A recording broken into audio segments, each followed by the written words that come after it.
I'm Ebong. I'm Sonya. And I'm Kate. And today we're dishing with you from the new rooftop patio of TruOrleans. TruOrleans is located at 400 H Street Northeast. And there is some yummy True Orleans kind of food here. We have shrimp etouffee, we have gumbo, shrimp, and my all-time favorite hush puppies. And here's where the fight breaks out. Pecan pie. She says it's pecan, whatever. It's yummy.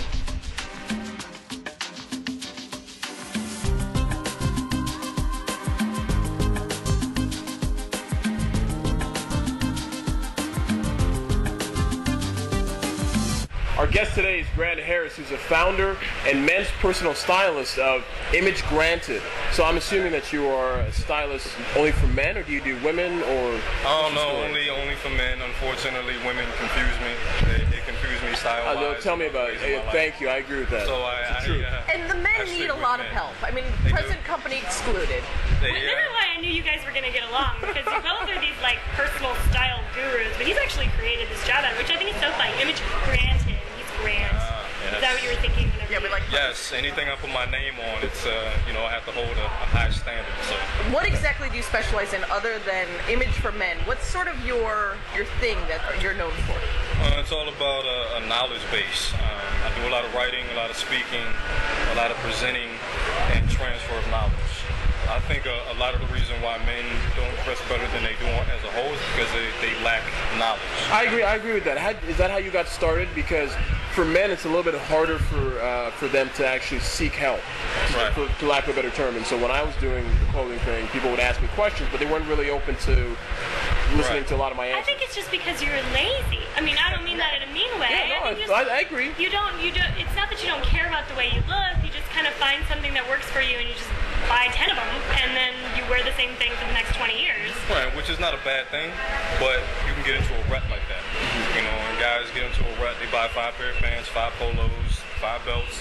That's good to build a staple, but you got to go further than that, and then get a little bit of individuality and personality into the look. Now, does peacocking play into this? Do you buy into that whole thing? I do.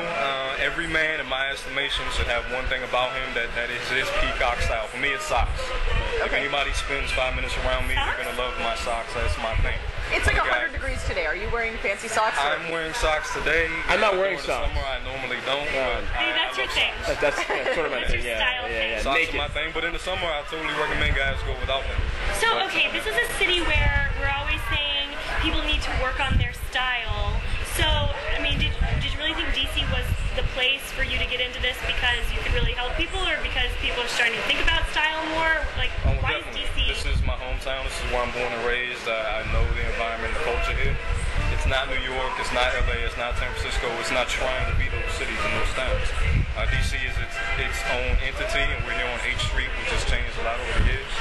And I felt like, you know, big fish, little pond kind of theory. You go to New York, everybody else is doing the same thing.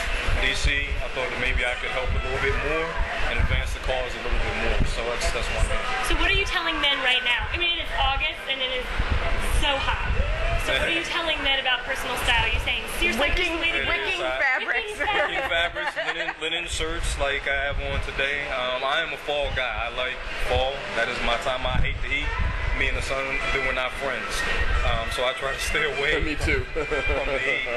But right now is the time to build the wardrobe for fall. Get your tailoring done now for fall. Pre-fall items are coming out, so they're on sale. They're a little bit cheaper now, which is always good for guys in the environment. The cost-conscious guy. So do you tailor your suggestions for each of your clients, or do you have a standard template, so to speak, and then from there you deviate based on There's a particular need? There's a standard template or questionnaire that we go through, and everybody gets the same questions, but everybody answers them differently, and then my approach is different on that. Every man has a style, whether he knows it or not. He can be rustic, he can be romantic, he can be dark, he can be witty, all that. It's there, they just don't know. So I help them bring that out naturally, and then we go from there. So are we just talking about clothing, or are we also talking about other elements of style? Style is encompassing. You got clothing, grooming, etiquette, how to treat women, the business place, how to dress in the business place, how to act. It's more than just how to let me have the whole piece of pie. Yes. How to be a gentleman, because style is, like I said, encompassing. It's not just clothing. You can have the best suit in the world, and if your character sucks, it doesn't matter. That's so true, because you see a lot of people who will buy expensive clothing, dress like crap, it doesn't fit them well, and they have a crappy, attitude, for lack of a better term. And so, you're right, everything, it's all encompassing, the etiquette as well as the personality, how you wear your suit. Exactly. Now, how did you learn this? Because you got a mighty big ring on your finger, so you're a military guy. Yeah, I did not go to school for this. Didn't go to FIT, didn't go to Pratt, those big schools. I have 3 degrees, but none of them are in fashion. So I learned what I learned from listening, reading, ear hustling, I call it. Ear hustling, I like that. That's a good term. It's kind of a street term that we use, being around other people that know more than me and just listening in what they do. Do you have a lot of competition in what you do here in the DC market? No, I don't look at it as a competition, because we're all doing the same thing. We're all for the same concept. Ebong is not my competition, because we all are trying to dress men and to help them advance their personal. You're trying to beautify the city one man at a time. Well, I like the fact that you're wearing color, and hopefully you tell everyone they need to wear it. I know their personal style might be dark, or whatever you said, or gothic, or whatever you said earlier, but color is important, especially in summer. If you have a darker skin tone, Ebong, you're a perfect example. The darker your skin tone, the more you can play with pastels. Did you style him today? I'm sure my email at BlackBerry. So color is great. I love color in my socks. I love color in my ties, my pocket squares, and this color is great. In a city where a lot of people are government contractors, and they think that they have to wear that dark black suit and the red tie, or that gray suit and the navy blazer, or whatever it is.